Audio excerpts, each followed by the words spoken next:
Eu comecei a ver o One Piece. Na verdade, eu recomecei. Porque eu já tentei ver em 2019. Eu tava gostando. Eu fui até o episódio 80, mais ou menos. E eu acabei parando de ver pelo mesmo motivo que me leva a parar de ver séries e, enfim, coisas na minha vida. Num certo dia, eu esqueci de ver. E esse dia já faz 4 anos. Nossa, eu podia estar em dia desde o episódio 800, hein? Putz. Mas eu lembro de gostar dos 80 episódios que eu vi. E agora, reassistindo, eu tô gostando muito. Isso me lembrou um costume da comunidade otaku, que é de estabelecer quando um anime, um mangá, de fato, fica bom. É muito comum em muitos animes haver um consenso ou algumas convenções de a partir de qual ponto a obra fica boa. E eu comecei a perceber o quanto eu não gosto disso. E também o quanto esse tipo de comentário mais atrapalha do que ajuda a novas pessoas ingressarem nessas obras. E eu tenho um pressentimento muito forte que a culpa disso tudo é do Zabuza. Eu sou o Luiz Felipe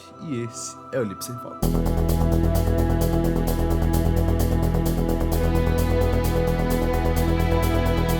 A forma que o One Piece começa é sensacional. Isso porque o anime abre introduzindo o Gold Rogers, o maior pirata que houve neste mundo, e explicando que na hora de sua execução, ele anunciou ao mundo que o seu tesouro, o One Piece, está escondido em algum lugar na Grand Line, e quem o encontrar terá em mãos tudo que este mundo pode oferecer. E no primeiro episódio, a gente conhece o Luffy, que quer se tornar o rei dos piratas. E isso é o motor da história até agora. No primeiro episódio, a gente tem um contexto deste mundo, a apresentação do personagem principal e do sonho dele, e o mais importante, a gente tem o tom dessa narrativa. E o tom de One Piece é uma coisa muito importante, porque ele é muito diferente em tom de muitos dos animes mais famosos. Se a gente olhar para o Big Three, Bleach é um anime com pose malvado o tempo todo, que quer que você o leve a sério a todo momento. Afinal, todos os conflitos são pesados e intensos e precisam que você os encare dessa forma. Enquanto Naruto é um anime mais leve que Bleach, com menos personagens Ed, mas com um apelo Ed ainda assim poderoso. O próprio Sasuke e a sua personalidade bobona, sóbria e séria, combinadas ao design descolado, faz com que você olhe para o personagem de um jeito diferente. Visualmente e em termos de habilidade, o Sasuke é um personagem muito mais interessante que o Naruto no começo da obra. Então olha que interessante. Naruto não é uma obra sombria e descolada como o Bleach, mas Naruto usa o sombrio e descolado como marca-texto, como uma forma de chamar sua atenção. Enquanto Bleach dá a sensação de um adolescente entediado que pintou páginas e páginas da apostila de história com o marca-texto, Naruto usa o marca-texto do sombrio e descolado de forma mais comedida. É interessante como Naruto e Bleach, mas também muitos outros animes, gostam destes elementos para transmitir o tom de seriedade. De fato, isso funciona bem, pois o público-alvo, que são meninos de 14 anos, costumam adorar visuais escuros, misteriosos, pouco reveladores, enquanto One Piece simplesmente não faz isso. Um elemento muito forte em One Piece está no fato de que no momento de sua morte, Gold Rogers morreu sorrindo. E o sorriso é a marca do Luffy. Não por acaso ele está sorrindo no seu cartaz de procurado. One Piece é bobo, muito bobo. Mas essa leveza é muito importante para o tom da obra, que é uma obra engraçada, uma obra muito marcada pelas disformias, principalmente corporais, o que é fruto para muito humor físico, como a solução de roteiro do Luffy fazer cosquinha no pé do Bug, e talvez não pareça, mas One Piece consegue usar humor para mascarar muita coisa. Ao estabelecer um clima leve, você fica desarmado enquanto espectador, não imaginando que algo tenso demais vá acontecer. E One Piece faz muita coisa acontecer, porém dentro de sua lógica interna, da forma que a obra se apresenta, cenas em que outros animes seriam extremamente tensas, em One Piece são ou engraçadas, ou não tão levadas a sério pelo roteiro. E o levar a sério é muito importante pela forma que a obra conduz o olhar do seu espectador. E é aqui que a gente chega na armadilha, no mito de que o começo de One Piece é fraco. Porque eu já vi muitas respostas diferentes para a pergunta, afinal, quando que o One Piece fica bom? Uma resposta muito comum que eu vejo é dizerem que o One Piece só fica bom no arco de Alabasta, só que os finalmente deste arco acontecem só lá pro episódio 100. Outra resposta, e essa me arrepia, é que fica bom depois de Skypiea, isso é, lá pro episódio 200. E às vezes eu vejo a resposta um pouco mais aceitável, que fica bom no Arlong Park, por volta do episódio 30. Ok, episódio 30, já tá planejável. E aí, quando você diz pra alguém que One Piece fica bom no episódio 30, a lógica que se tem na cabeça é: ora, One Piece tem mais de 1000 episódios. Se no 30 já tá legal, tá bom, né? São mais de 1000 episódios depois do ponto que fica bom. Porém, eu odeio essa lógica. Eu tanto não gosto quanto discordo. E primeiro eu vou falar do porquê eu não gosto. Jujutsu Kaisen é um mega fenômeno no mundo dos animes, o maior anime nos últimos tempos, levando em consideração esses animes mais recentes, e pra mim não deu. Tá, talvez você me odeie, mas eu peço por calma. Eu assisti 2 episódios de Jujutsu, e você pode dizer que 2 episódios não são suficientes para saber se gosta ou não, mas em 2 episódios, Jujutsu é muito eficiente em apresentar o conceito inicial da história, o tom da narrativa, alguns personagens e motivações. Ele entrega esses elementos de base da obra com muita eficiência. E eu não curti. Eu posso estar errado e Jujutsu pode ser incrível. Eu até talvez estou errado mesmo. Mas 2 episódios precisam ser o bastante pra te convencer a continuar assistindo uma obra ou não. Nosso tempo vale muito, gente. Eu não recomendo ninguém a fazer uma coisa de entretenimento, né? Fazer uma coisa que ela tá fazendo no tempo livre dela, que ela está fazendo porque ela quer, ela não é obrigada a fazer isso, por 40 minutos e continuar fazendo mesmo não gostando. Conteúdo hoje em dia é quase infinito. Eu entendo você investir tempo num filme, terminar de assisti-lo mesmo não gostando, pois pelo menos filme é uma experiência mais curta de modo geral, né? Mas um anime longo como One Piece, dizer que você precisa assistir 30 episódios, o equivalente a 10 horas de conteúdo, para só então ficar bom? Fullmetal Alchemist, que é o melhor anime da história segundo eu, e muita gente na verdade, o Brotherhood tem 64 episódios. 30 episódios é metade do melhor anime da história. Neon Genesis Evangelion, outro grande candidato aí dos melhores animes da história, tem 20 e poucos episódios. Madoka Mágica, que é um anime maravilhoso, tem 13 episódios. Mob Psycho tem 20 e poucos episódios também. 30 episódios pode ser pouco para One Piece, mas é um volume de episódios bem considerável de modo geral. Então ver 10 horas de conteúdo pra só depois começar a valer a pena, você vale mais do que isso, tá? Se você tiver muita força de vontade para continuar assistindo, acreditando que eventualmente você vai gostar, ok. Obviamente você é livre pra fazer o que você quiser com seu tempo. Mas em 2 episódios de One Piece, eu já tava completamente comprado. Eu já tinha certeza que essa obra era pra mim. Eu acho que mesmo obras que possuem um desenvolvimento mais lento, elas têm obrigação de te conquistar um pouco rápido. Pode ser que você não ame logo de cara. Eu não tô dizendo que os 2 primeiros episódios precisam ser uma obra-prima, mas eles precisam sim ser bons. Simplesmente porque se o intuito da obra é ganhar a sua atenção, estes 2 primeiros episódios, este primeiro capítulo do livro, este primeiro ato do filme, essa primeira hora de um jogo, precisam caprichar na apresentação e mostrar: olha que interessante essa história que eu tenho pra te contar. A obra não vai entregar ouro no começo, mas ela precisa mostrar que tem ouro lá na frente. E voltando para One Piece, muito do que define a obra em termos estruturais da narrativa, além de obviamente o tom, já estão lá desde o começo. O carisma do Luffy, a irreverência dele, gerando momentos engraçados por desrespeitar vilões, sem que ele perceba que está sendo desrespeitoso, a própria Marinha sendo corrupta, é algo que está muito claro no segundo episódio. A relação do Luffy com o Zoro, por mais que esteja no começo, dá um vislumbre do que irá se tornar e da forma que o Luffy trata os seus companheiros. Muito do que o One Piece está encapsulado nestes 2 episódios de forma brilhante. E ainda tem mais um elemento chave que eu vou falar um pouco mais pra frente. Tudo isso pra dizer que se você odiar estes 2 primeiros episódios, eu tenho dúvidas muito severas quanto a você começar a gostar de One Piece lá no Arlong Park. Mas eu sei o ponto principal de quando dizem que o começo de One Piece é fraco. E com todo este contexto, tá na hora da gente falar dele. Agora sim, vamos falar do Zabuza e do arco da ponte de Naruto.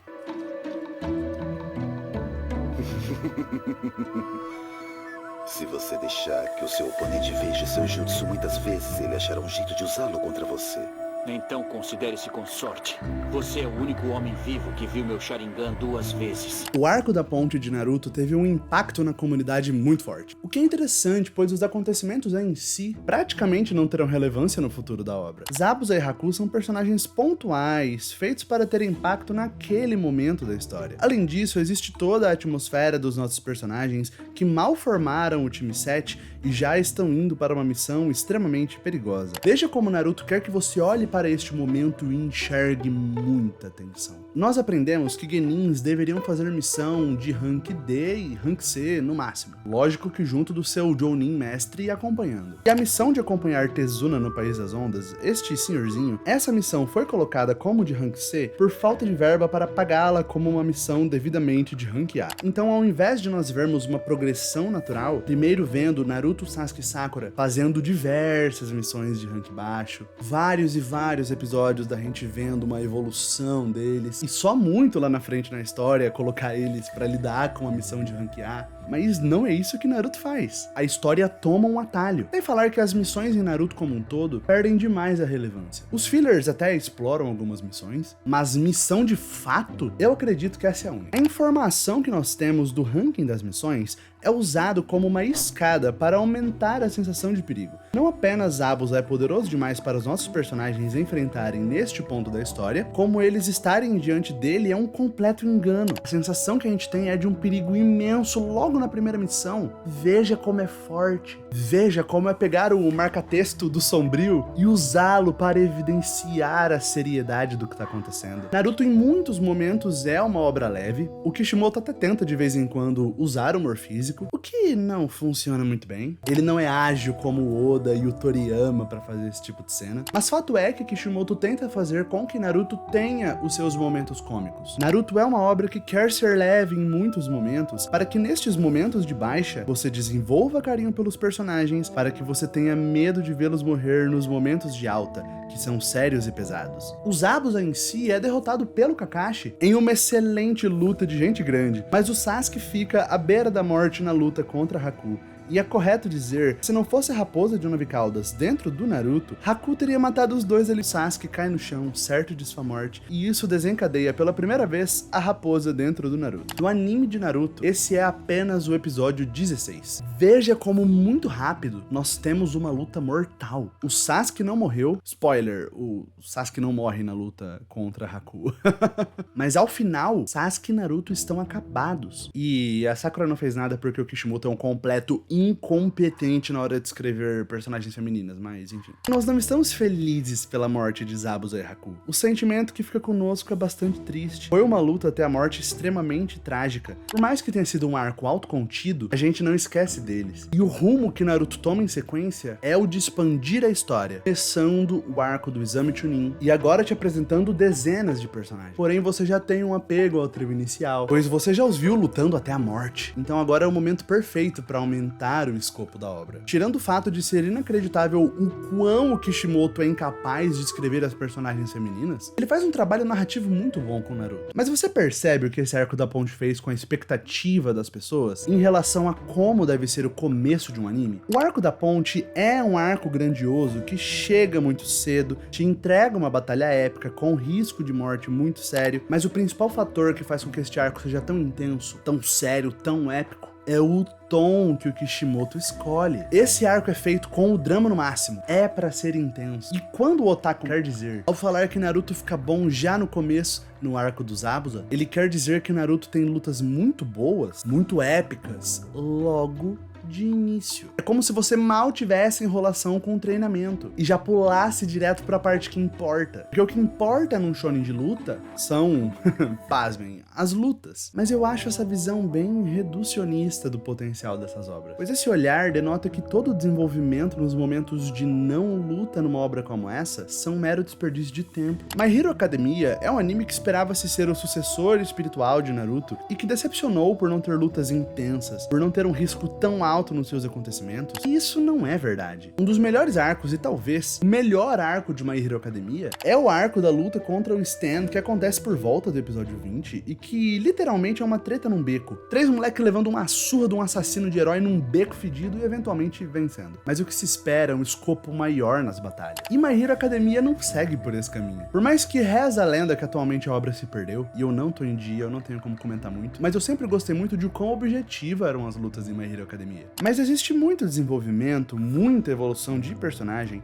muitos momentos que não enquadram como algo épico mesmo, mas que podem ser muito mais marcantes. Kakashi usando Haikiri no Zabuza é muito impactante, sem dúvida, mas é tão mais marcante ver Zabuza e Haku um do lado do outro, Zabuza sem as bandagens no seu rosto em seu momento final. Momentos de desenvolvimento de personagem muitas vezes acontecem fora das lutas, e não são momentos grandiosos e épicos, são momentos muito bonitos e especiais. E o que torna esses momentos bonitos e especiais é porque a gente percebe a importância que aquele momento tem pro personagem que tá em cena. É por isso que uma forma muito eficiente de você informar para o espectador o tom da cena é através da perspectiva, é através do sentimento do personagem que tá protagonizando a cena. A luta do Rock Lee contra o Gaara, que inclusive já tem um vídeo aqui no canal só pra falar dela, é uma luta que friamente nós sabemos que não existe um risco real, pois é apenas uma luta classificatória para as finais do exame Chunin. O que faz a luta ser épica é o tom que o Kishimoto escolhe para ela, e a forma dele informar esse tom é através dos sentimentos do Lee. Decide levar a luta ao extremo. E se a gente pensar que um anime só fica bom quando acontece algo épico, eu concordo que a luta no Arlong Park é o primeiro momento épico de One Piece. Até porque tem um peso emocional gigante pra Nami, então esse é um conflito cujo tom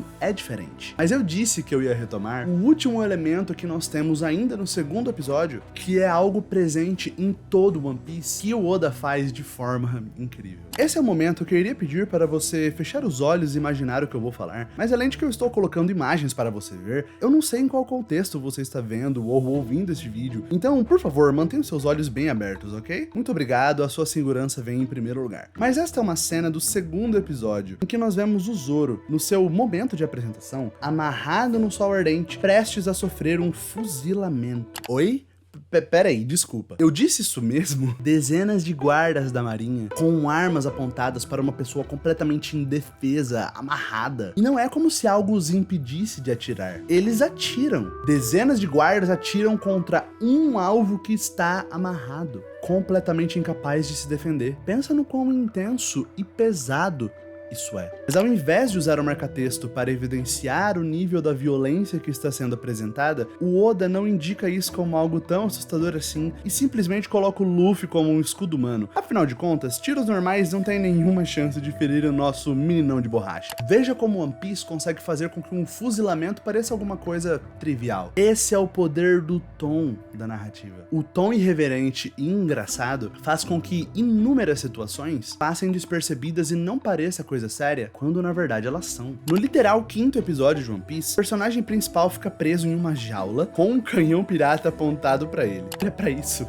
Mas de novo, o tom é o rei. E a força do começo de One Piece é criar um ambiente agradável para que a gente conheça e se divirta com os personagens, eventualmente os colocando em situações um pouco mais complicadas e fazendo com que eles superem as situações, muitas vezes com mais facilidade do que se espera, e muito mais nonsense também. Para que quando a situação ficar séria de verdade, como ela vai ficar em muitos momentos, soe muito mais natural e cause o medo em você pelo contraste. Pois o momento que o tom de fato muda é quando o Luffy, por exemplo, tenta resolver as coisas com um sorriso no rosto, bem do jeitinho dele, e não consegue. Ele perde rápido, ou algo sai de controle muito rapidamente, e isso causa aquele efeito de uou, os meus personagens não estão tão seguros quanto eu achei que eles estavam. É muito sutil, mas é muito eficiente. Isso faz com que muitos momentos sejam intensos e interessantes por vertentes diferentes, antes mesmo da gente chegar no Arlong Park. Lá, sem dúvida, é o primeiro momento épico, mas tem muita coisa bacana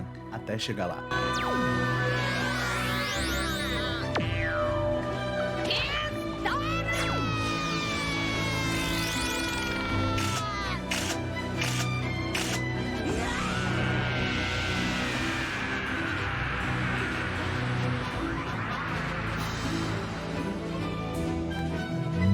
escrevendo esse texto, eu percebo uma outra camada que sustenta o comentário, que One Piece só fica bom no Arlong Park, em Alabasta, em Skypiea. Estes são momentos que nós temos a entrega do ouro. Pensando nisso, o arco dos Zabuza é a primeira grande recompensa por assistir Naruto. Mas se você que me assiste acha que One Piece só fica bom no Arlong Park ou pra frente, primeiro, deixa eu te pedir desculpas.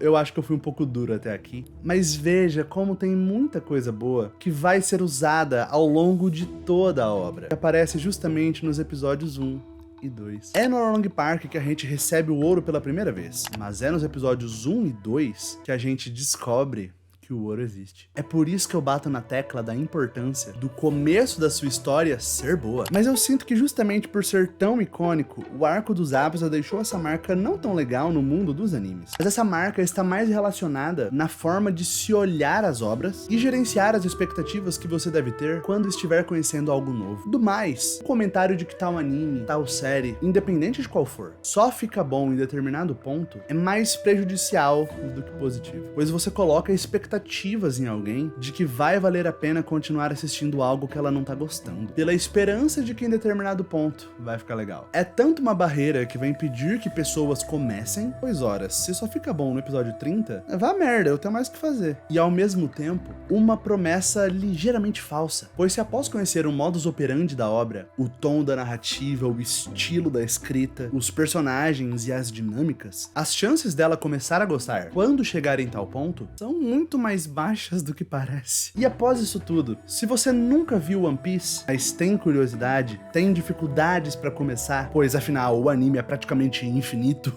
é normal e faz parte, mas eu lhe asseguro que tudo que você precisa saber se você vai gostar dessa obra se encontram nos 2 primeiros episódios. O começo de One Piece é muito legal. Pessoal, muito obrigado por ter chegado até aqui. Deixa o seu like e a sua inscrição para ajudar o Lips em Foco. Manda esse vídeo para um amigo. Esse foi um tema que para mim foi muito divertido pensar a respeito. E eu quero muito saber o que você acha disso tudo aí nos comentários, beleza? Assista ao meu vídeo falando de Naruto. E se você gostou de me ver falando de One Piece, tudo que eu tenho a dizer aqui vem bem mais por aí. Eu sou o Luiz Felipe e esse é o Lips em Foco. Obrigado.